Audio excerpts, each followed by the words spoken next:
Magandang araw po. Narito na po ang magiging lagay ng panahon ngayong araw ng Sabado, April 27, 2024.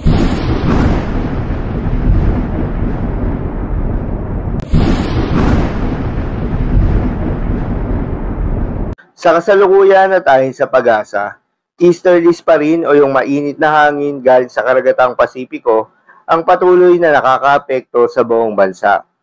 Dahil dito, magpapatuloy pa rin ang maganda at maliwalas na panahon, mainit at maalinsangan na panahon lalo na sa tanghali. Ngunit may mga tsansa pa rin ng mga kalat-kalat na pagulan o pagkidlat-pagkulog, dulot yan ng mga localized thunderstorms. Magandang balita naman, dahil ayon sa pag-asa ay wala namang kumpol ng kaulapan o cloud clusters na posibleng maging bagyo o low pressure area na maaaring makaapekto sa ating bansa hanggang sa mga susunod na araw. Para naman sa lagay ng panahon ngayong araw ng Sabado dito sa Luzon, asahan sa Metro Manila at buong Luzon ang maganda at maliwalas na panahon, asahan rin ang mainit at malinsangan na panahon lalo na sa tanghali, dulot yan ng easterlies. Ngunit pagsapit nga ng hapon at gabi, posible ang mga tsansa ng mga pagulan o pagkidlat-pagkulog, dulot yan ng mga localized thunderstorms.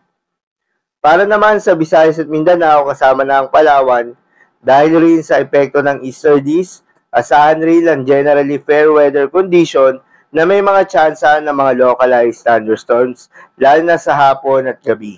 Itong localized thunderstorms ay tumatagal lamang ng 10 minuto kung panandalian lamang. Ngunit kung during severe cases, nagtatagal ito ng 2 to 3 hours, kaya naman posible ang mga pagbaha o pagguho ng lupa during severe thunderstorms. Para naman sa lagay ng mga dagat baybayin, ayon sa pag-asa ay wala namang nakataas na gale warning sa anumang seaboards ng ating bansa.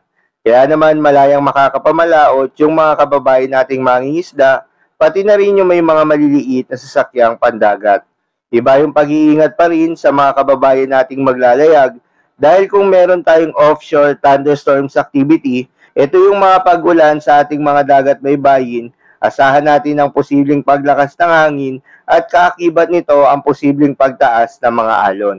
So yun lamang po para sa lagay ng panahon yung araw ng Sabado. Keep safe everyone.